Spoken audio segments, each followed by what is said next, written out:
केळीचं रोप कसं असलं पाहिजे आणि केळी लागवड केल्यानंतर केळीच्या रोपाचं इरविनिया रॉटपासून कसं रक्षण करावं। आपण आलो आहेत Ram biotech tissue culture company Jalgaon येथे। माझ्यासोबत आहे राम बायोटेक कंपनीचे जनरल मॅनेजर माननीय संदीप भाऊ पाटील। तर सरांच्या तोंडूनच ऐकू आपण की रोप कसं असलं पाहिजे आणि ते कसं रोपं देतात। नमस्कार शेतकरी मित्रांनो, आपण मागील वर्षी तुम्हाला मागील वर्षीचे की व्हिडिओ सांगतो। मागील वर्षी आपण 1 लाख रोपांचा प्रयोग केला होता आर्ट कॅव्हिटीमध्ये। खास जळगाव ग्रामीण गाडोदा गावात आपण त्या रोपांचा पुरवठा केला होता। त्या सर्व शेतकऱ्यांचं यावर्षी प्लॉट कटनला आहेत। अप्रतिम उत्पादन मिळालं, वन टाईम कटन सुरू आहे। त्याचे बेनिफिट असं मिळाले की आपण आर्ट कॅव्हिटीमध्ये रोपं बनवत असताना बारीक बारीक गोष्टींचा अभ्यास केलेला आहे। सुरुवातीला तर आपण ते एकदम हेवी मजबूत वापरलेलं आहे, जेणेकरून शेतकऱ्यांना बांधावरून रोपं शेतात नेताना, पॉईंटला नेताना फाटायला नको, तुटायला नको आणि हात त्यांना अडकवता येतील अशा पद्धतीने आपण आर्ट कॅव्हिटीचे जम्बो टाईप ट्रे बनवलेला आहे, ते डिझाईन केलेलं आहे। त्याच्यानंतर आपण सर्व शेतकऱ्यांची मागणी असल्यामुळे यावर्षी कांदेबागसाठी, खास करून कांदेबागसाठी जवळजवळ 30-35 लाख रोपांचं आपण आर्ट कॅव्हिटीमध्ये केळी रोपांचं प्रोडक्शन केलं आहे। आपण प्रोडक्शन करत असताना ते हेवी वापरला, नंतर मीडियामध्ये इम्पोर्टेड मीडिया घेतलेला आहे, जेणेकरून त्याचे रूट बॉल, पानांची थिकनेस, स्टम जाड बनेल। आणि तुम्ही बघू शकता अप्रतिम मुळांची संख्या आहे, म्हणजे शेतकऱ्यांना जे एक्सपेक्टेड आहे दंडा जाड असणे, पानांची संख्या आणि मुळांची संख्या, ही सुंदर रोपाची ओळख आहे आपली। आपण यावर्षी मागील वर्षी 1 लाख रोपावरून यावर्षी जवळजवळ 30-35 लाख रोपांवर झेप घेतलेली आहे। तुम्ही बघू शकता व्हिडिओमध्ये अप्रतिम रोपं तयार झालेली आहे आर्ट कॅव्हिटीमध्ये। सरांनी सांगितल्याप्रमाणे बारीक बारीक गोष्टीवर काम केलेलं आहे, म्हणजे ट्रे कसा असावा जेणेकरून शेतकऱ्याला शेतात रोपं लावताना ट्रे तुटला नाही पाहिजे। आणि सर्वात महत्त्वाचं जर सरांनी सांगितलं की इम्पोर्टेड मीडिया वापरले असल्यामुळे आपण बघू शकता काडी पण किती जाडी। आता जो दुसरा महत्त्वाचा विषय, ज्यावेळेस आपण केळी लागवड करतो त्यावेळेस केळी लागवड केल्यानंतर केळीच्या रोपाला सर्वात पहिले इरविनिया रॉटचा सामना करावा लागतो।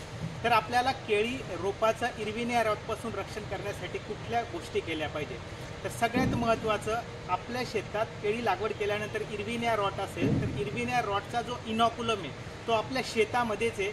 मग त्या इरविनिया रॉटच्या स्पोर्सचा इनॉक्युलम ब्रेक करण्यासाठी सगळ्यात महत्त्वाचं आहे आपल्याला बेड स्टरिलाइज करायचं आहे।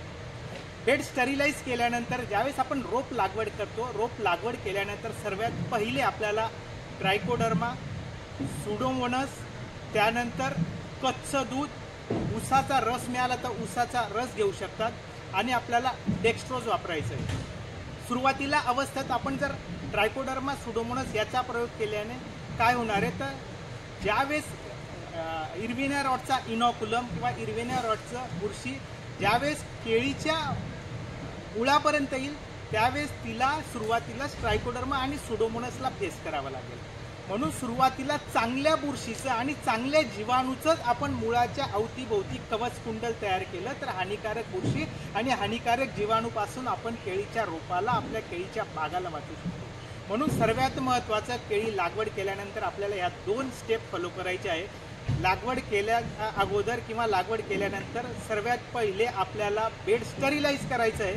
बेड स्टरिलाइज केल्यानंतर 1 लिटर ट्रायकोडर्मा, 1 लिटर सुडोमोनस, 1 ते 2 लिटर कच्चं न तापवलेलं दूध वापरायचं आहे आणि 1 किलो आपण डेक्स्ट्रोज वापरायचं आहे। अशा पद्धतीने आपण जर आपल्या केळी लागवड केलेल्या बागेचं नियोजन केलं तर आपण आपल्या बागेला इरविनिया रॉटपासून वाचू शकतो।